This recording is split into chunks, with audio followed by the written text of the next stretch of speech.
Thanks.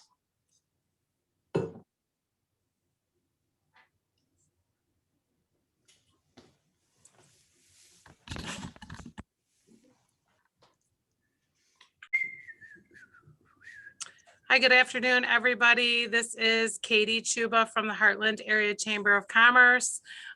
Thank you for joining us today for our today's workforce webinar, how to navigate the changing employment market. We know this is all a hot topic. We have a wonderful webinar in store for you today. I'm going to get moving right along. Thank you for joining us. We have some people still logging on here. So we're going to start with a few introductions. This is put on by the Livingston County Chamber Alliance, which consists of the Heartland area, Greater Brighton area, and the Hollow area chambers of commerce. So I'm going to turn it over to Pam at Brighton to say hello. Hi, well, Pam. Thank you, Katie, and hello from Brighton.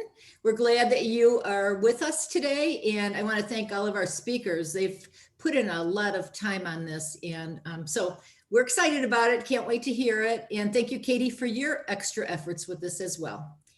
And nope. Janelle. No problem. So, and then we have Janelle Best from Hollow Chamber. Hi, Janelle. Hi, Katie. Thank you all so much for joining us today. We're really excited about what's in store in this presentation. We know we're all dealing with some difficult times as far as it relates to employee attraction and retention.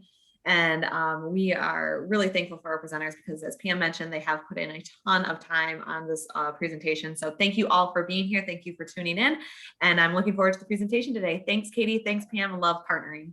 Yeah. Yay. Yay. So before we begin, I am going to just introduce our presenters really quick. Today we have Mr. Tom Robinson. He is with Michigan Works Southeast. He is the business service manager. A little bit about Tom. He has a bachelor's degree in business administration, 19 years senior director level management in the business process outsource industry. He leadership as sizable operations, 350 to 600 plus team members. He also served 8 years elected service as a Livonia City Councilman. Currently, he is the business service manager at Michigan Works Southeast. He oversees a team of 10 business service coordinators in 5 Southeast Michigan counties. Thank you, Tom, for joining us. Thank you, Katie. Glad to be here. Welcome. Our other presenter is Reggie Kaji. He is an experienced business professional with an extensive background in human resources, staffing, and business management. Reggie has over 23 years of leadership experience and has worked several years in the restaurant and retail industries. Reggie, I think you own several Express Employment Professionals. So he's currently he graduated from Express Leadership Academy in 2021. So congratulations on that achievement. He's the membership chair, board member for the Greater Southeast Michigan Society of Human Resource Management. He serves on several boards, as well as Customer Experience Board of Express Employment Professionals. He serves on the Marketing Board of Express Employment. Customer and Marketing Boards. He's a proven business coach and mentor and effective business owner and entrepreneur for over 20 years. He also volunteers at the Chaldean Community Foundation. So thank you, Reggie, for joining us today as well. Gotta say hello so everyone can see your screen. You gotta unmute, Reggie, unmute. So you're muted, Reggie, just so you know. Oh, sorry. That's okay. Hi. So I actually lost connection there for a second, Katie. No, don't scare me. It made me nervous, Reggie. I'm like, oh no. So we're going to go ahead and get started. I appreciate everyone's patience. I'm going to go ahead and share my screen so we can begin. These gentlemen have a wonderful presentation in store for you. So we'll do a little, make sure that you guys all can see my screen. Can I get a yes, no, maybe so? Oh, we do see your screen and we see it probably as you see it right now. So not in presentation view. How's that? Perfect. Thank you. You're welcome. There we go. All right. How about right here, gentlemen? All right. Yeah, I'm gonna get off, Katie, if that's okay. Okay, thank you, Reggie. Well, and thank you for the gracious introduction that I missed most of. But I'll take it. And Pam and Janelle, thank you for having us. Really honored to be here today. And just everyone bear with us because we have 45 minutes to present and so much information to give you today. So we're going to kind of try to zip through some things. As everyone knows, we are having so much issue with retention in 2021. And I think it's really been going on for the last few years, actually. And it's just hyper accelerated in this recent year with COVID and all the other things going on. So just going to try to give you as much information on the market and what's going on, and really try to be as clear as possible on some things that can help your organizations successfully retain, attract, and also build your culture up.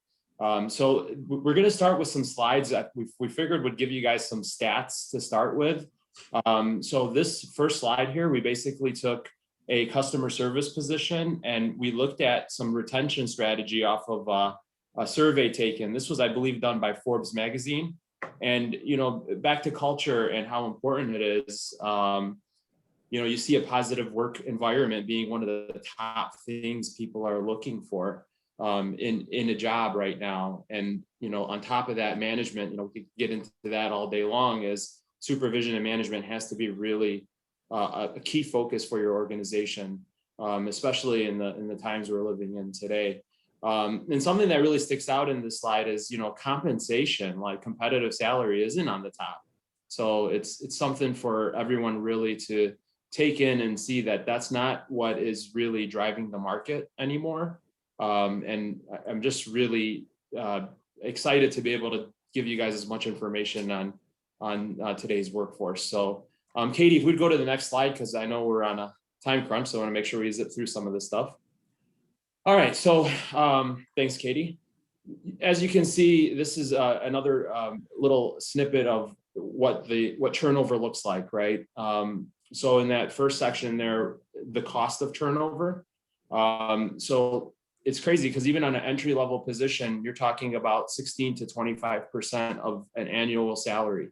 That could lead up to thousands of dollars in loss. Not only that, the productivity, disrupted work environment, it really brings down the morale of the staff members that are working with that specific person. Also communication, it just hurts communication, engagement, you name it, it's just not good.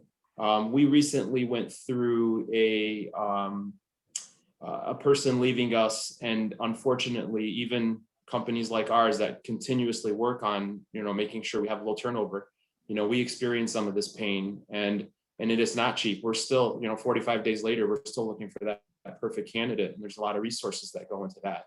And not to mention customer service decline, because that person was managing a certain amount of customers, and now those customers are given off to the other employees, and so on and so forth. So we definitely feel the pain.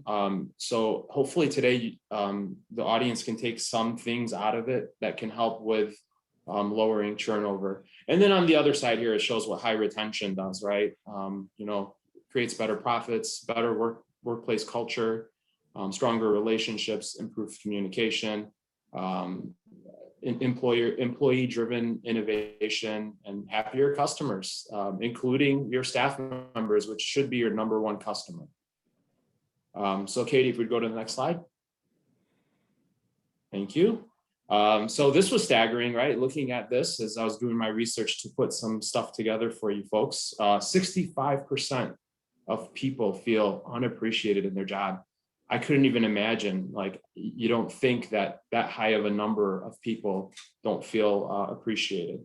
76% of companies aren't onboarding new hires properly. I could do a whole presentation on onboarding and how important it is, but that's just something to remember. And I'm going to give later on in the presentation, I'm going to give you guys some examples of how to properly onboard as well.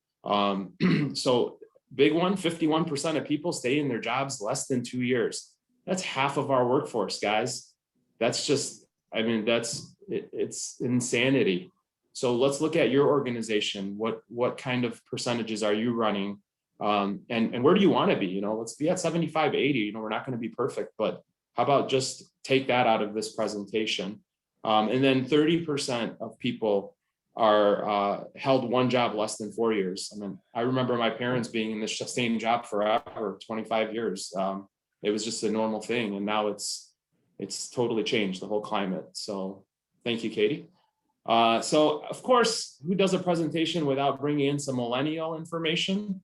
Because they are a large portion of our workforce and we love them to death. I just missed that cusp by like 4 years. So now y'all know my age.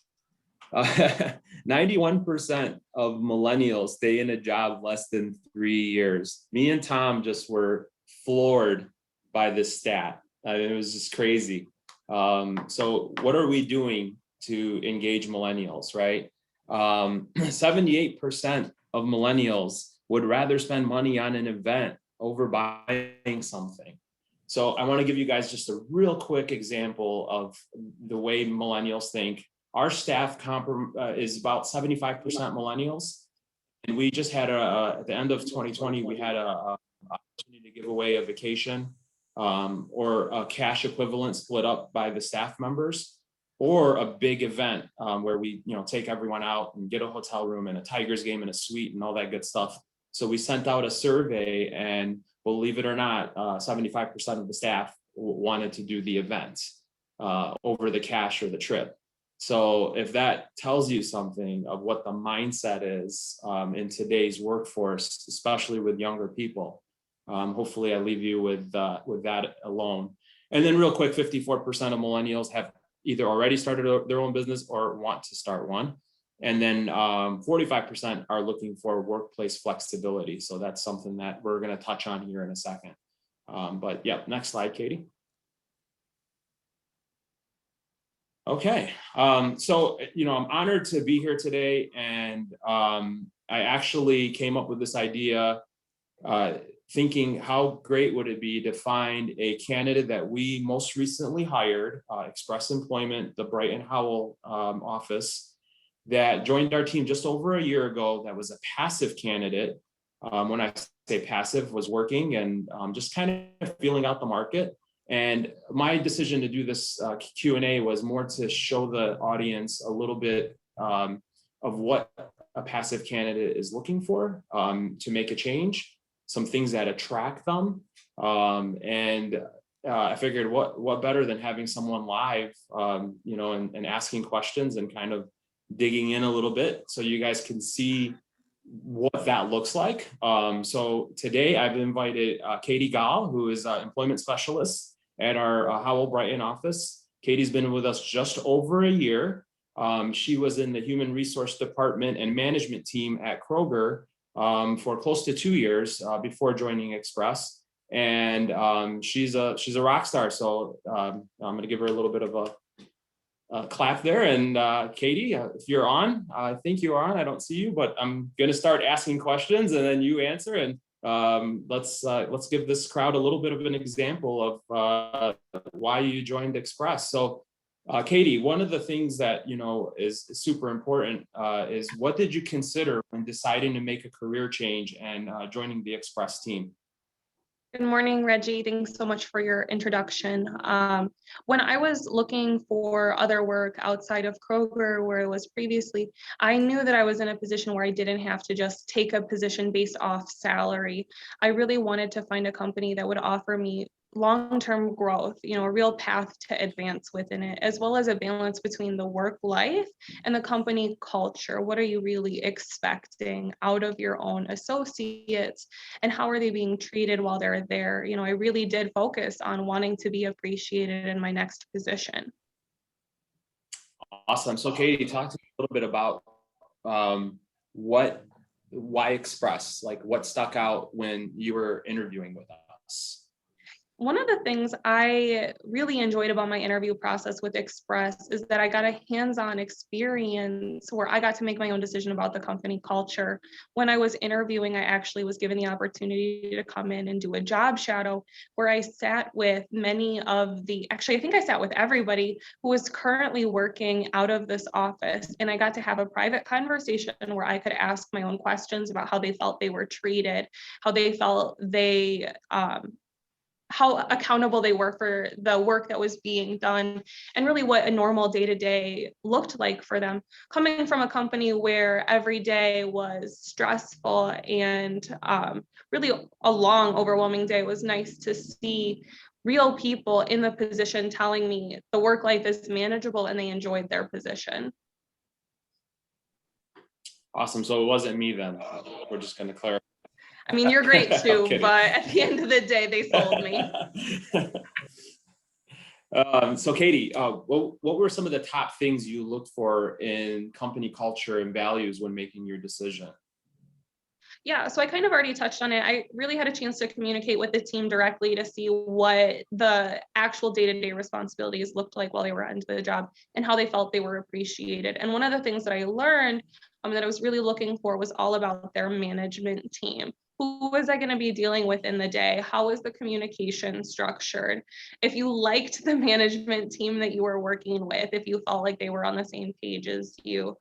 So that level of communication and that engagement between the associate and the management team was huge. But I did also look for what makes it a good, positive place to work. What does the company do for fun? Is it all just work or do we play too? So I think that was important. God, yeah, we like to have some fun, that's for sure. Not as much as we need to be having because of this darn COVID, but we'll get there. One day. So I'd love for the audience to kind of hear 3 of the top questions you asked us interviewers before taking your position, just to kind of delve into what a passive candidate is looking for. Yeah, so questions I asked my interviewer when I was going through the process were, what's the work-life balance? What is your company culture? What's your reputation within the company? And really at the end of the day too, I asked about the benefits and the PTO, but what I liked about the questions that I asked as far as work-life balance and the company culture, those were things I was actually able to validate using resources online like Indeed reviews about the company, Glassdoor. And then again, when I had the chance to sit down and ask the employees who already worked for Express during that job shadow, if it all matched up with what the reviews said and what the management team said. Awesome, Katie. So as far as your position with Kroger, I'm just going to touch on that real quick. How important was management communication and your decision to leave there? So that was really the driving factor in my decision to leave, was just feeling unappreciated by my previous employer. Now, not to get too far into it, but one of the things that I like to use as an example was with the company, you were often moved from location to location based on the company's needs. I was actually moved during the middle of one of my vacations, but not informed until the day before I was supposed to be reporting to a new location. And that treatment, being told last minute, hey, you're going to this new place, don't worry about your stuff, we'll get it to you, really made me uncomfortable. So I actually had a sit down meeting with my management team and I addressed how that made me feel unappreciated. And the feedback that I got was really just, well, this is about the needs of the business. It's not personal. It's not about you. And that's when I realized, well, it should be a little personal. It should be about what I need to. So that change between what I saw with my previous management team and the experience I had with Express before I even started, I knew going and I would be much more taken care of. Awesome. Thank you, Katie. Again, I know you're busy, and for you to take a few minutes out of your day is just incredible. And we love you. Of course, Reggie. Happy to be here. Absolutely.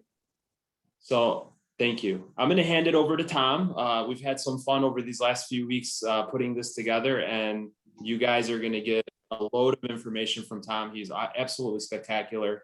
So Tom, take it from here. Thanks, Reggie. I appreciate that handoff and introduction. Reggie, let me reflect on that too. It's been a pleasure working with you as we've put this together. And Katie, excellent job. I really appreciated hearing your answers, and they were insightful to me as well. So thank you. So what I'd like to do is introduce Stephen Billington. Stephen, want to raise your hand and say hello? Hello, everybody. How you doing? Stephen is our business service coordinator in the Livingston area, and he's also the apprenticeship success coordinator for the entire Michigan Works Southeast region. And what I'd like to do is to spend a few minutes talking to Stephen about, why our business is reaching out to you, Stephen. So when you're hearing from local businesses, what are they calling you up and saying, hey, Stephen, I'm having this problem and can you help me out? So what are you hearing from them? We get a lot of answers from employers who are calling us. I think the biggest one would obviously be staffing and trying to find new recruits to bring to their organization. That's definitely the biggest one that we field in terms of phone calls and leads and things like that. But we have a lot of other, reasons for an employer to get a hold of us, whether it be information about grants that we are working with and can provide to employers, or just general services in general. Maybe they just have heard of us and have never spoken to us before and want to give us a call. So, it's always a great idea just to give us a call and to see, where your company is and maybe how we could help you. So you get calls for lots of reasons, but one of the primary reasons is talent acquisition and onboarding. Is that a fair statement, Stephen? That would be very fair to say, yes. So when it comes to talent acquisition, helping them, identify, locate, and then eventually onboard that talent, what kind of solutions or what kind of answers do we have for them when they're calling for those kind of support services?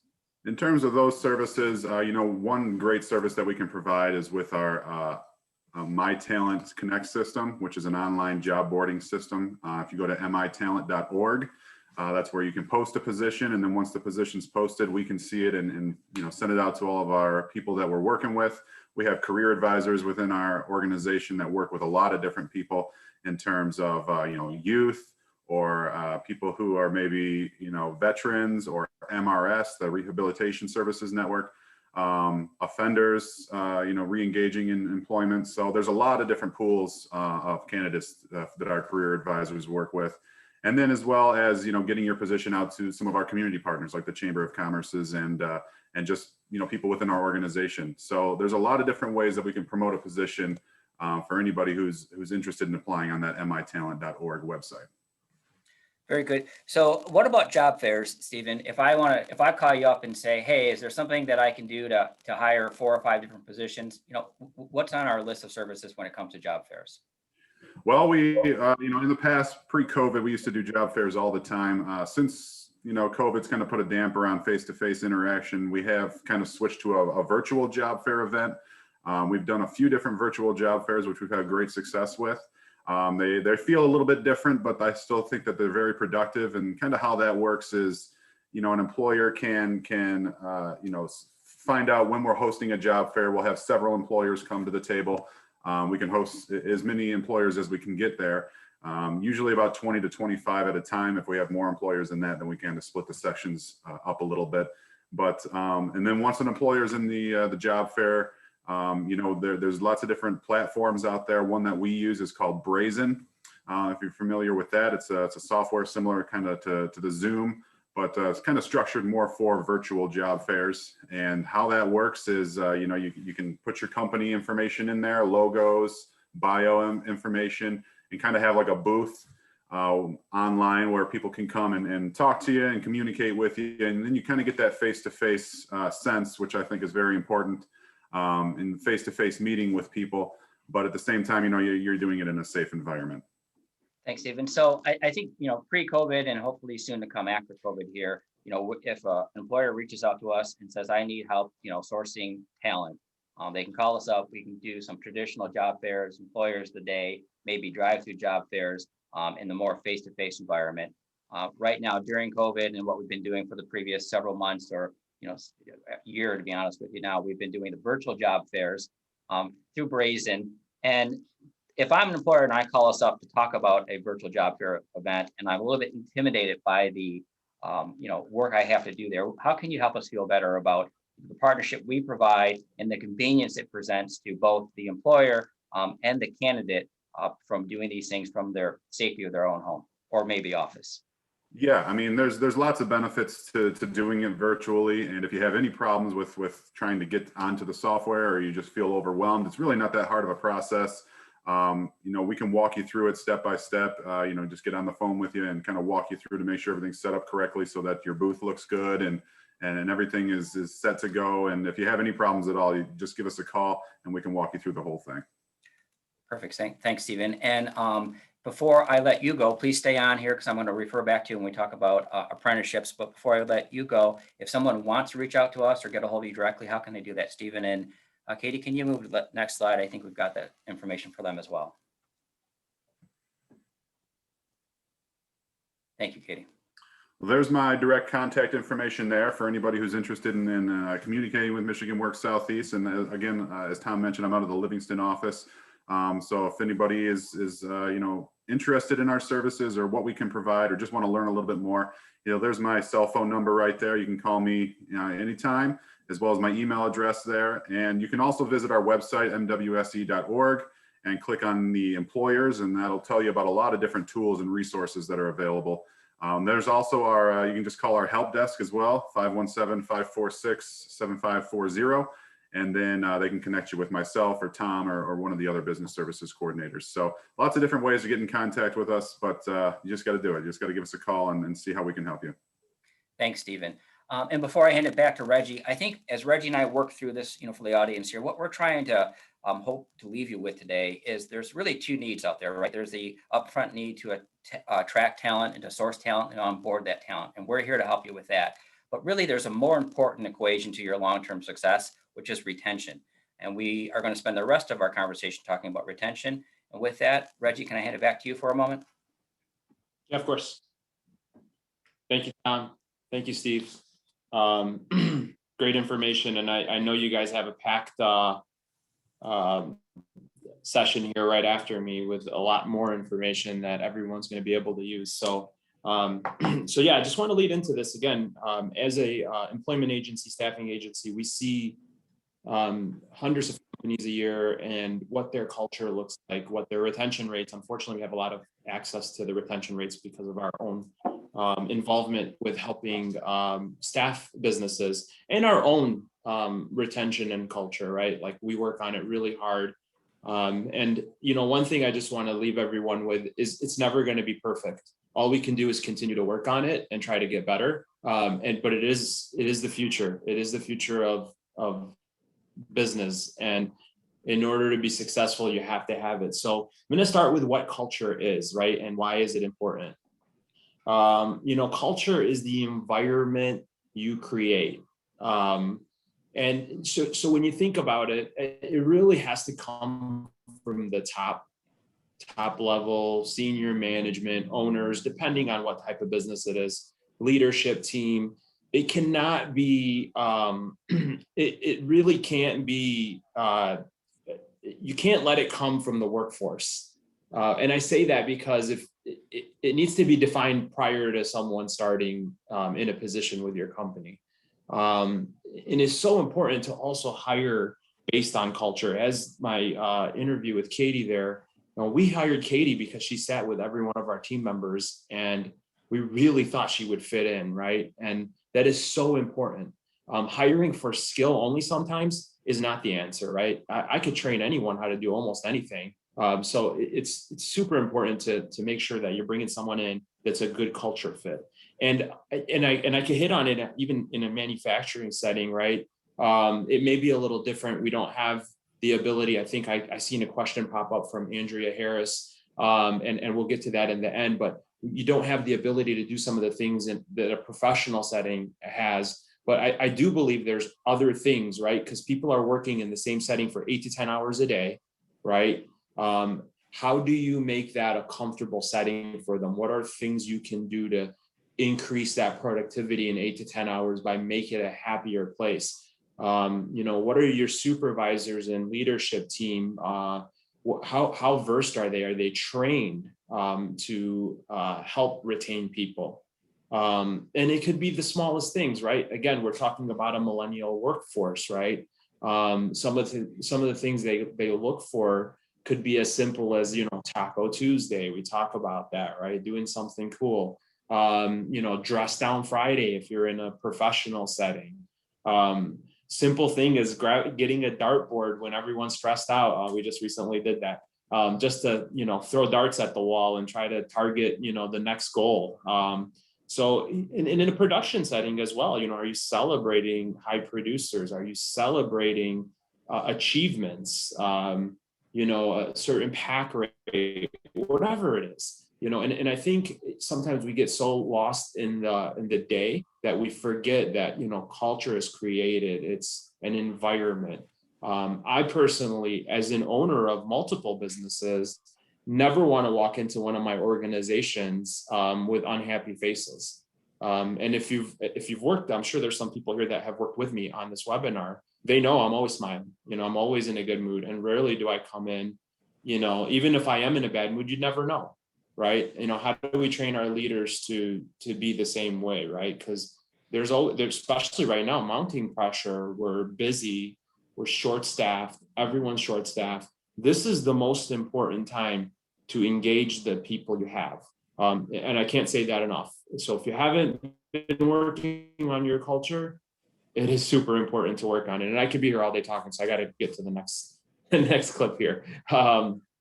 So your organization's greatest strength is people. I don't care what you say, unless you're a one-person organization, and it should still be people because you're important as well. It is just so important that you are investing into your people, right? Whether it's training, whether it's just doing nice things and keeping them motivated.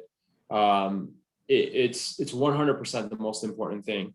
And what are we doing to attract people? Again, like, how do we get people enticed, right? Especially passive candidates. And this doesn't matter whether it's a restaurant, a manufacturing facility, a profession, accounting office. It doesn't matter what setting it is. There's a level of person that suits that job that is already working. What makes them want to come to your company? Is it the benefits? Is it the paid time off? Is it flex scheduling, right? And I know a lot of times, especially in manufacturing, it's really hard to do flex scheduling, but let's get creative. This is what we're working with. This is the time. This is the world we're living in right now. Everyone's looking for that flexibility, right? Show them a path to where they can be, right? And that's simple. It could be as simple as a 10-minute conversation of where the company's headed. Make sure the alignment is there after you make a decision to bring someone on, right? Like, do they have that same hyper focus you have on growth? Or, again, I'm going to go back to, we're working with a company right now, and it is super important that quality is really good. So when you're making a decision to bring someone on, see if they're detail oriented, right? Pick that out of the box. Make sure that's part of your culture, right? That's part of your work environment, quality. So it may be a core value. So those are things, set your values if you haven't already set your core values. Make sure your staff and your employees know what they are. So again, not without getting too far off topic, right? What are you doing to attract people? We just currently did an office renovation because I started feeling like we're stuck in 80s sitcom, right? Like old drapes and just everything looked dated. And now when we bring people in for an interview, one of the first things they say is, wow, this office is really nice, right? It's a focal point. It's part of attraction. And if you're working in a restaurant, how clean is your restaurant? If you're working in a manufacturing facility, did you invest into some HVAC to make it more comfortable for workers instead of them sweating in 100-degree temperature, right? But if they are in 100-degree temperatures, are you bringing them popsicles, cold waters? What are you doing? Is there a Gatorade jug? Like, it could be the smallest things that really make the difference in keeping someone. And it's nice money. I know we want to throw money at our problems, but sometimes that's not the solution. So going into the next thing is, what does onboarding and training look like in your organization? Oh, geez, this is so important. And I've failed miserably at this in the past, and I've been working on it because it's not easy, right? There is no, a perfect way to onboard someone or train someone. But if you're not working on it, we've got a problem, folks. I mean, this is so important. Again, going back to the different industries, whether it's retail, manufacturing, professional, how are we greeting this person the first day, right? We're currently working on a program with my leadership team to, between my 3 offices, we're roughly 30 people. And whenever we have a new start, do a quick welcome email that first day, just make them feel warm and fuzzy, right? So we're working on some things, giving someone swag, have their desk set up, make sure they're ready to go. Meet them at the front door, have a cup of coffee from Starbucks or something, find out what they like. Small things go a long way. I will refer back to elementary school, right? Every year we got a new teacher. And in that first day in class, you really knew whether you were going to have a good year or not, right? If that teacher was angry and mean, it was going to be a long year.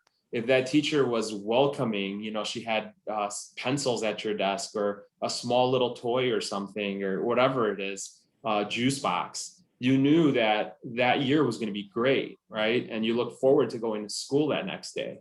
So, it really is something to think about when we're talking about onboarding people, and then training. Back to training, like if someone is poorly trained, they typically leave a job within 45 days.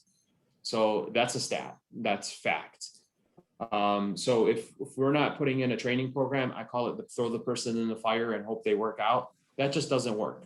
We have to have a plan. We use a buddy system. I really highly recommend it. Make sure you have someone that's allocated to that person when they start. And I think your chances of a successful hire go up immediately. And set the expectations for your new hire. One of the biggest faults of a lot of companies is, they're not telling people what the job is. They're not telling them how rigorous it is. You might have 10-hour, 12-hour days, right? You've got to be matter of fact with people. You have to be able to tell people this is what the expectation of the job is before they take it. We do the job shadow. It's amazing because they see it in real life, right?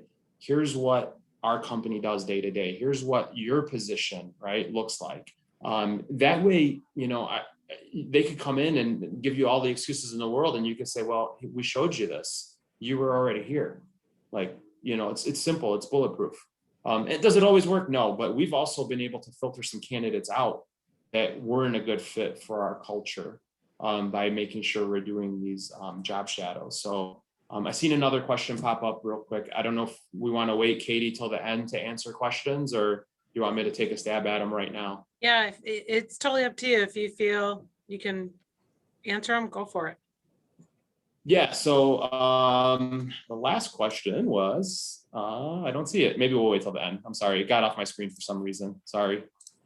Of course. No, it's not on here, Katie. So we'll just wait till the end. Hopefully you have them. I have them. Anyway, going back to this topic, it's so important. I'm highly passionate about especially onboarding, because I've learned from my own mistakes in my own organizations. And again, it doesn't matter, even if you're a fast food restaurant, right? Just make that first day experience a little better, show them where the bathroom is, where the lunchroom is, simple things like that, right? Maybe buy their lunch the first day. Again, we're human and we want to feel really good about the decision we made. And I promise you, you will have longer retention if we do that. So, yeah, I can't wait to answer questions. There's a couple of links on this slide. Engage to retain. Just click on the link. This is awesome. It's about 40 minutes worth of video. And then there's a little pamphlet you go through. It's a lot of the things I discussed today, but super detailed. And then there's a company culture guide as well that I attached to this slide. So I believe they're hyperlinked when Katie sends this out to everyone, and just amazing resources, and they're free. So I'm going to hand it back over to Tom. Tom, take it from here. Thanks, Reggie. So earlier, Stephen and I talked about, the tools and resources that were available if you were sourcing candidates. And I saw some questions come up about that too. We can handle those at the end with the Q&A. But to follow Reggie's lead there, really, the success is going to be in retention. of your current team members, right? Because onboarding and sourcing people is difficult in today's environment. So I'd like to talk about some resources and tools available to help in your retention. And a key ingredient in retention is investing in your team members, right? And you can invest in them in training. And we have a lot of resources that can help you do that. So a quick little story. In my previous life, I spent 19 years in a brick and mortar building running a large operation. It was 350 at the minimum, and we had up to 650 team members at any one time in this brick and mortar facility. And in that same building, there was a Michigan Works office located, and I walked by it every day. And for 19 years, I walked by that building and didn't understand the tools that they had available that would bring my business value. And I regret that till this day. And I wake up sometimes saying, how did I miss out on this? So I hope by the end of these slides, you understand, reach out to us, take advantage of the value that we can add to your organization. And one of the tools we have, or some of the tools are what we call on-the-job training. And I'll get into that in a second. I'll get into small details in a moment on these. Incumbent worker training, customized training, Going Pro Talent Fund training, and apprenticeships. All those are dollars available to you to help train new employees and current employees. So Katie, could you move to the next slide, please? So the first one, on the job training, it is basically what it sounds like. So when you onboard a new person, we will partner with you in paying for 50% of their salary for up to 400 hours or 6 months. Now, if you think about that, 400 hours, that's 10 weeks, 6 months is a half a year. So you have a partner in Michigan Works. If you bring us a qualified candidate, or if we bring you a qualified candidate, we're going to pay 50% of their salary for 6 months or up to 400 hours. That's a huge value. And on top of that, that's a tremendous investment in a brand new team member. The critical point there is you make sure you're partnering with us prior to making an offer to a candidate that you want to bring on board. Next, we have incumbent worker training. And this is a grant specifically for current employees defined as 6 months or more. And it's used to upgrade the skills of a current employee or existing employee. So if you have someone who you onboarded more than 6 months ago, and there's a certification or a skill that improves their skill and brings a benefit or value to your business or customers, contact us. That's another way that we can participate in that training. And that training, same thing, it will cover up to 50% or a certain dollar amount. It's hard to answer the questions in generalities. Each situation is unique, but please contact us and talk to us about upgrading your current worker skills. Customized training. One unique thing about the IWT training is it's got to produce a certificate of some sort by a third party. And if you have a unique training that fits your business needs and your business needs only, there's another tool that we have, which is customized training, where you come to us and say, hey, this is a skill set that my business needs. However, it's pretty unique, so it's not transportable to another business or another where the team member can't necessarily take it with them, but it brings them value while they're here, or it brings us value to our customers. Come talk to us and we can look at what we call customized training, where we pull together different resources to help support something unique to your business from as far as an investment in one of your current team members. And we can even combine that with a newly onboarded team member where we do some pre-training with them and then on-the-job training once they're there. So you can actually have investments in a potential team member before you want to board them. Again, there's some upfront screening and qualifications and commitment on your end to hire them post-successful training, but another fantastic tool. And then there's the Going Pro Talent Fund, which is an annual competitive grant. Katie, can you go to the next page, please? And with this annual competitive grant, it can be used for onboarding new team members, so kind of like OJT training, incumbent worker training, so people who are already on board, and it can also be used as to do some apprenticeships. So in the Michigan Works Southeast region, just in this last several months for this current calendar year, in the 5 counties, we have awarded, or Michigan Works has awarded, we received 98 Going Pro Talent Fund applications. We had a 99% approval rate, which resulted in 1,535 incumbent workers trained, 776 new hires trained, and over $3.3 million awarded to businesses just in these 5 counties. So if you're not taking advantage of some of these resources right now to invest in your team members and ultimately help retain or create that culture of retention, please give us a call. We would love to talk to you about that. Next slide, please. And then there's apprenticeships, right? I think we've all heard apprenticeships. I'm going to hand this off to Stephen for a moment because he's our success or apprenticeship success coordinator. And apprenticeships, just like they were, back in the 15, 20 years ago, where they were for plumbers or for electricians, we still do those things, right? But we're also working on apprenticeships for winemakers and brewers and all kinds of exciting things. So Stephen, will you take a minute and share with the audience about apprenticeships and some of the things that were out there and how they work? Absolutely. Thanks, Tom. Yeah, so apprenticeships are a great tool, great resource, and a great way to invest in your own company and in your own people to help improve those retention rates, as we've been talking about. And as Tom mentioned, when you think about apprenticeships, most people think of electricians or plumbers or something like that, but we're trying to expand it into manufacturing and into healthcare, into a variety of different types of occupations, and not just those standard apprenticeship occupations that you think about. And there's lots of advantages to it. There's lots of funding streams that are available, lots of grant programs that are out there which can help fund your apprentice, pay for on-the-job training, that 50% wage reimbursement. I can pay for the classroom training that the apprentice would have to go to.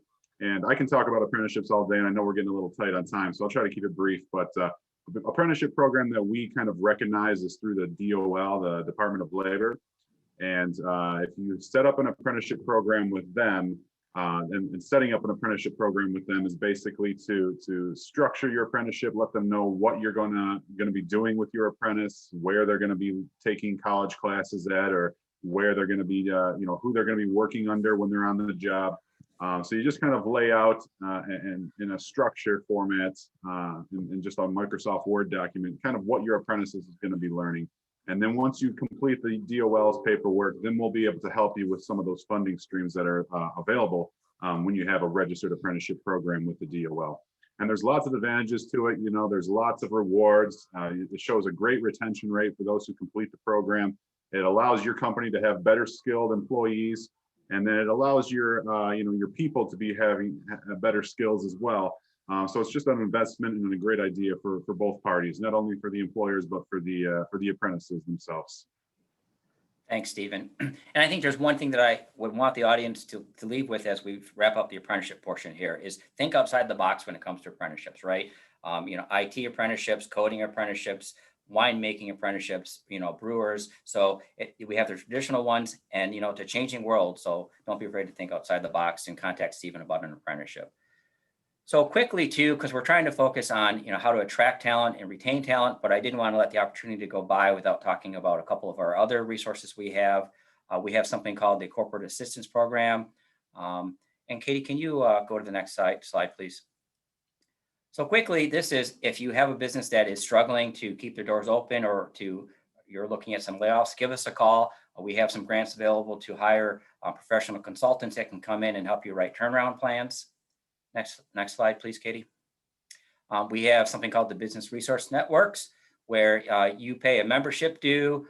We assign a member or a success coach to your organization. They work with your team members on challenges they have. We help them find solutions.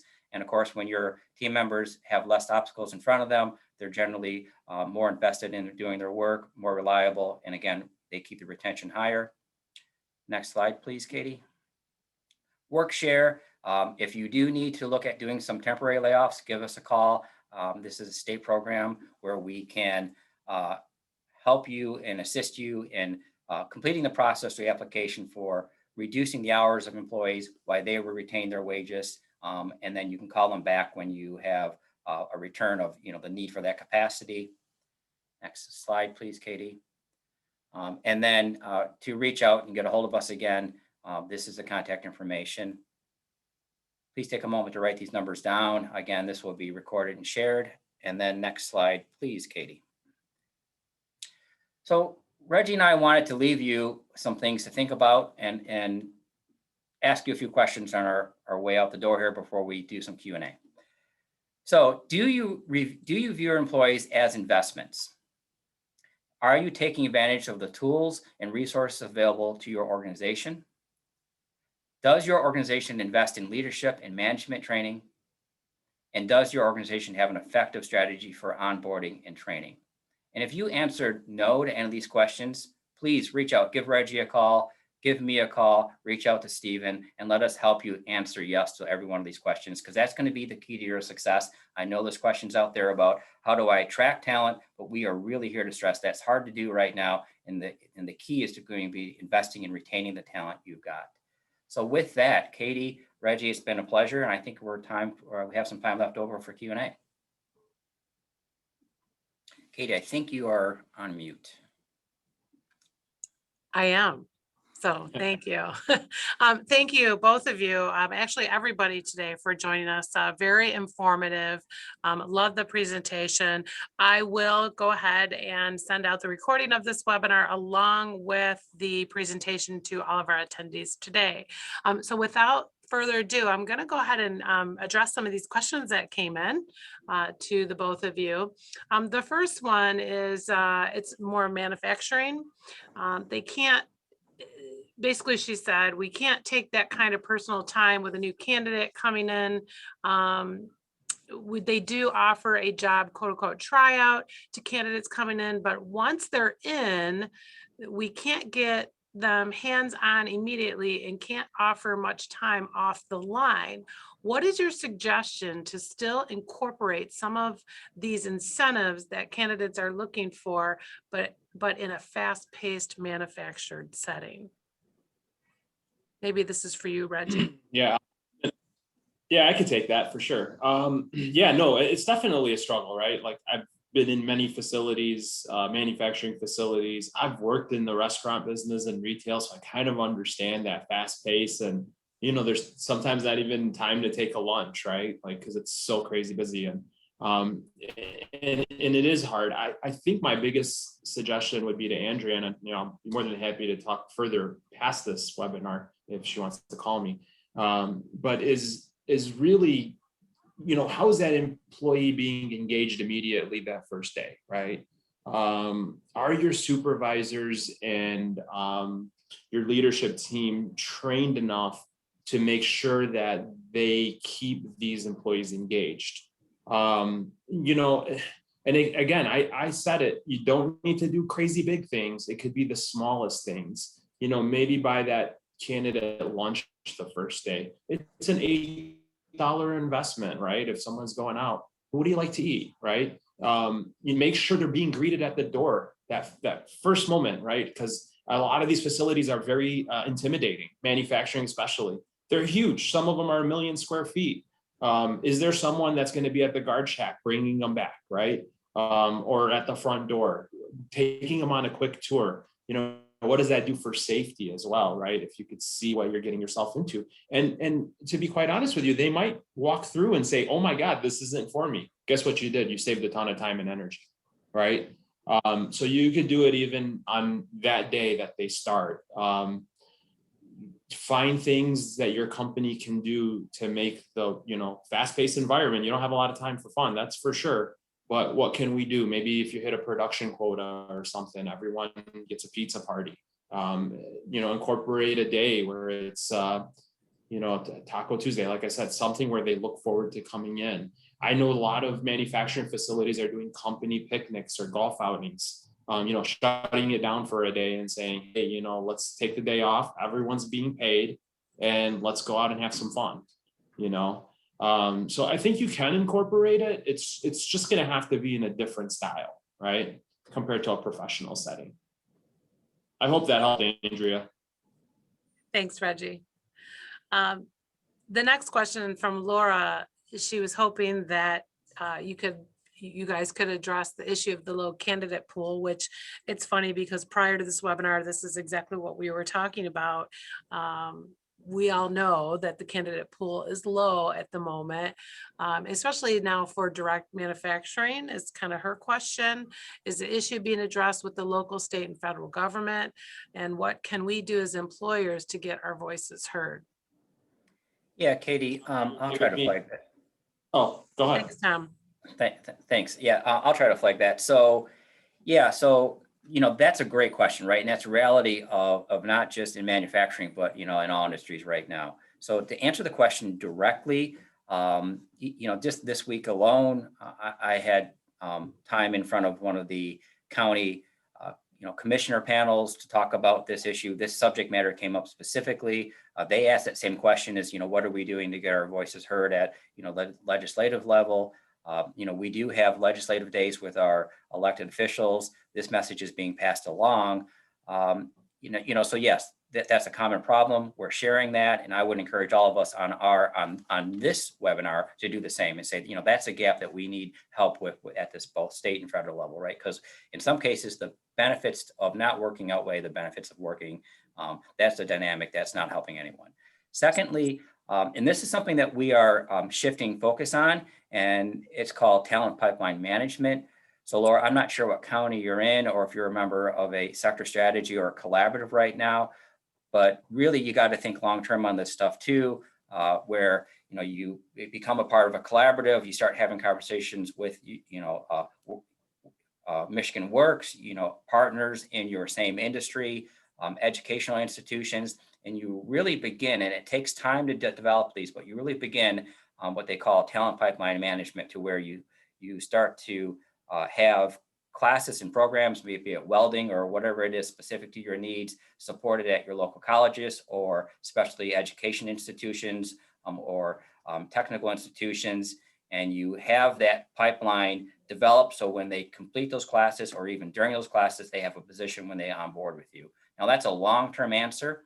And I would encourage you to give us a call, ask us about what collaboratives are available to you to join or which ones we can get started. In short term, and that's why we're talking about retention, right? Because if you're dependent on hiring new people to maintain your workforce, you're going to be challenged. You got to make sure you're retaining the people you've got and then investing in those long-term pipelines to make sure you have that pool of talent out there that is ready for you. So I think that's the best answer I can give you right now. There are solutions. There's no easy solution, but give us a call and we can talk about those. Reggie, anything you would want to add to that? Yeah, I would also add, reach out to your local representatives, your senators. I've already emailed every single one of them. And I actually got a reply, believe it or not. So it's vital for them to feel our pain because, again, we're seeing it firsthand with many employers in 4 or 5 counties that we work in, just my offices alone. And there isn't really a solution right now other than what can we do to attract people, what kind of different things can we do to get people off of unemployment bonuses, so on and so forth.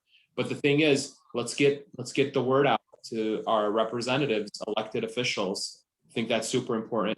And also just to piggyback on that is, like Tom's saying, have a retention strategy for your employees so that way you can keep things. I know businesses that are shuttering their doors because they're understaffed. It's kind of scary. I could give you guys a real quick stat. January and February, just our Brighton office alone, we were averaging roughly 100 interviews a week. That's now dipped down to 40 in March. It's an unbelievable shift, right? The government doled out all this cash and then all of a sudden, the pipeline got dry.